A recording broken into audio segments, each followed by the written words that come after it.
mga idol sa himag nato mga idol. Himag karon kay mga nanginanglan ani mga idol tao.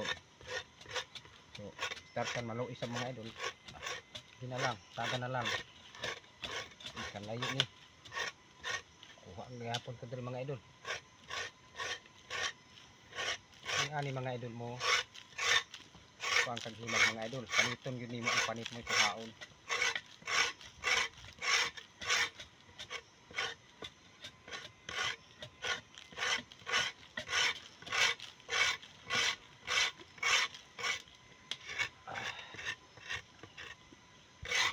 Ani ang mga porma mga idol sana.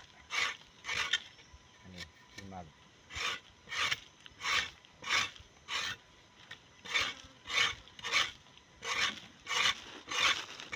Sama ni Dol, okay na ni Dol. Sino na?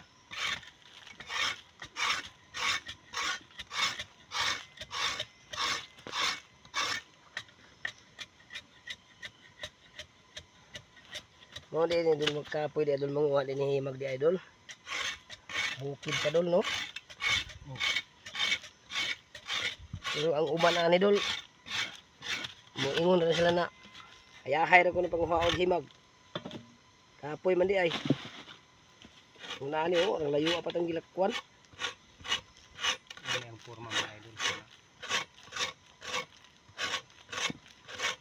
So ingani mga idol kung mag-process mo ang himag mga idol, ang panit mo importante, dili ang yang bagon. Ang panit yun importante. So daghang salamat sa inyo mga idol, makasundog mo ingani ninyo.